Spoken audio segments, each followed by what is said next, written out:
పహల్గాంలో జరిగిన సంఘటన యావత్ భారతదేశం చూసింది. దాని ప్రతీకారంగా భారతదేశం కూడా మిషన్ సింధూరాన్ని లాంచ్ చేసింది. మిషన్ సింధూరాలో భాగంగా వినుకొండ కాన్స్టిట్యున్సీకి కోరెంట్ల మండలం కలితాండకు చెందిన మురళీ నాయక్ కూడా ఆయన కూడా తన వంతు దేశ ప్రేమ చాటుతూ వీరమరణాన్ని పొందినాడు ఈ యుద్ధంలో.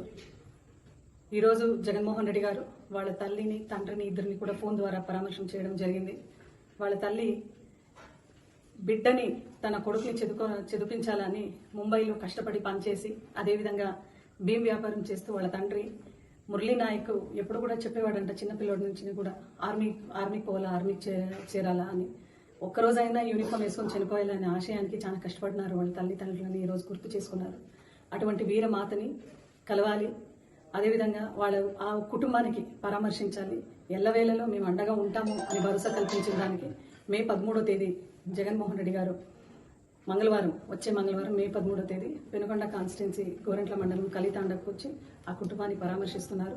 ఈరోజు ఎన్ని డిఫరెన్సెస్ ఎవరికున్నా కూడా నేషన్ కమ్స్ ఫస్ట్.